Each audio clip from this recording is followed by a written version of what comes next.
تجاوب عن سؤالي بالقناعة وبالرضا، جملة لا بتسد الرمق ولا عمرها هتبل ريق.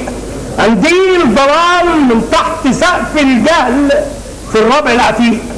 اما القناعة والرضا دول خنجرك اللي بايديك راح يقتلك وتموت، ولكن موت بطيء، وساعتها راح تبقى في حكم اللي انتحر، واللي انتحر يبقى بقضاء الله وبإرادته وكفر.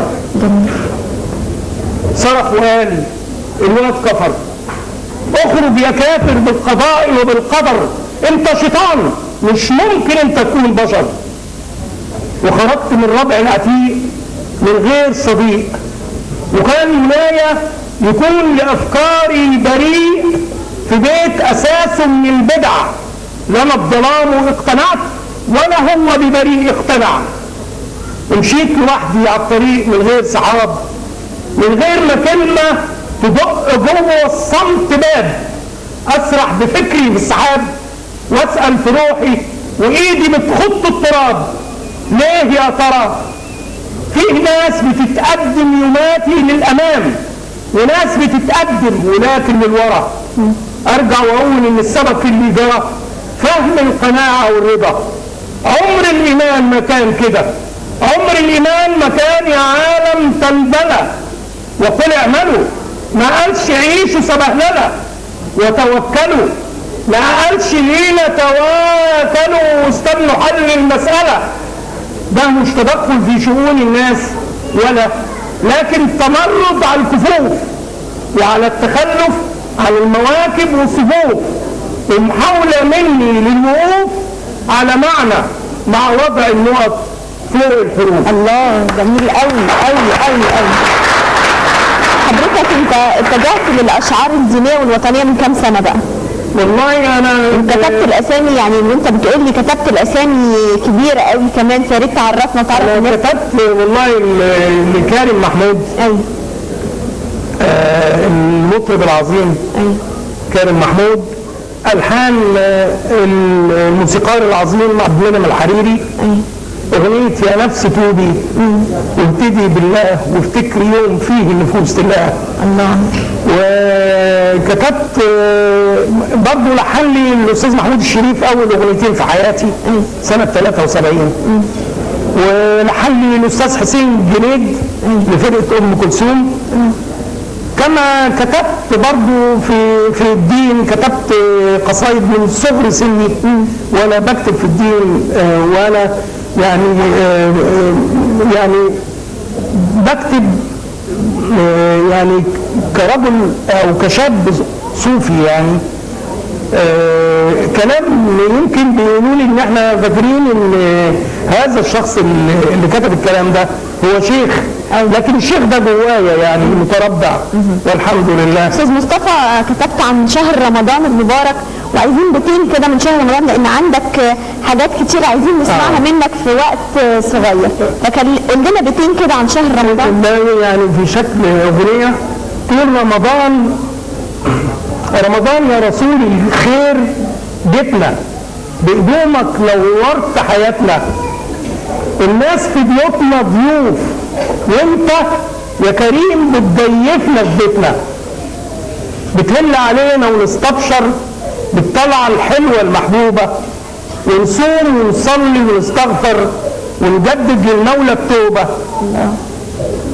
كل الأولاد هنا في الحتة اتغيروا، ما اتغيرت انت، كبروا على اللعب وعلى الفوانيس، بقوا 1000 عروسة و1000 عريس، وكتاب الله اشتقنا لك، اشتقنا نشوفك وتشوفنا. الناس في بيوتنا ضيوف وانت يا كريم بتضيفنا في بيتنا. الله، جميل. يعني حضرتك كمان يعني كلامك واسلوبك عامي فعلا بسيط ويوصل لابسط الناس كمان. انت قلت لي على الناس القديمه اللي كتبت لها ووقفت فتره، قعدت فتره متوقف عن الكتابه لكن رجعت تاني بقوه، واهم الحاجات اللي حضرتك عملتها دلوقتي او بتعملها دلوقتي ايه؟ اولا انا شاعر غير محظوظ. يعني يمكن قالوا في بدايه حياتي ان انا عباره يعني اللهم لا فخر يعني، بس اتقال كده مدرسة جديدة في شهر العامية نخشى عليها من التصدع والانهيار في ظل ظروف مادية متوترة. ففعلا يعني فعلا أنا يعني احتجبت وبعدت عن الفن وبقيت أعيش مع نفسي في أزمات نفسية لكن عودة حميدة اهي الحمد لله. وما شاء الله موجود معانا. الحمد لله. وتقول لنا أمثلة على الحاجات اللي عملتها ومين اللي يعني عملت برضه من الجداد زي جورج وسوف، عمل له من أشهر أغانيه من 20 سنة بيغني لي غنوة اسمها جرحونا برمش عين وكلامهم مسنا سألونا نبقى مين قدمنا نفسنا قلنا احنا ان القمر ما عرفش يذلنا الناس طلعوا القمر وقمرنا نذلنا. ده عزة نفسه وكرامة.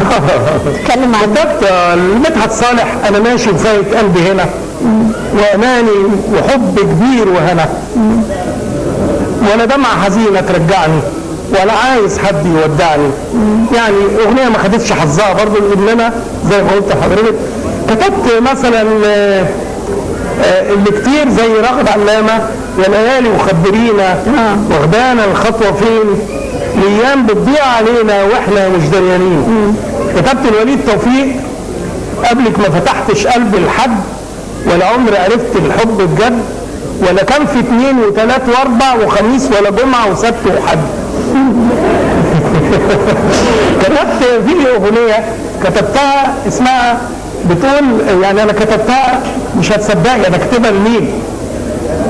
واحده طلعت ضمن 10 ملكات من ملكات جمال العالم يعني طلعت في التصفيه يعني يمكن التقيت بيها انا وتعرفت عليها وكتبت لها غنوه بقول لها يعني انا مش محتاج تاني لحبك ولا محتاج لهواكي وقلبك على ايه تتعالي وتتغري احمدي ربنا اني بحبك. كاتب كمان لأنغام كاتب لها غنوة عملت يعني هزة شوية حلوة يعني نسمع يعني حاجة بسيطة منها لأن يعني ثواني وننتهي. هي أغنية اسمها يا طيب. تقول حبيتك أنا مع إن الحب اللي جمعنا ما بقاش له مكان زي زمان أبدا ولا معنى. خد قلبي وهات قلبك هاته يا ابو قلب حياتي في دقاته. الحب ده عقد من الياسمين وقلوب العشاق حباته. الحب ده عمر وغيرك مين يقدر يسعدني بأوقاته.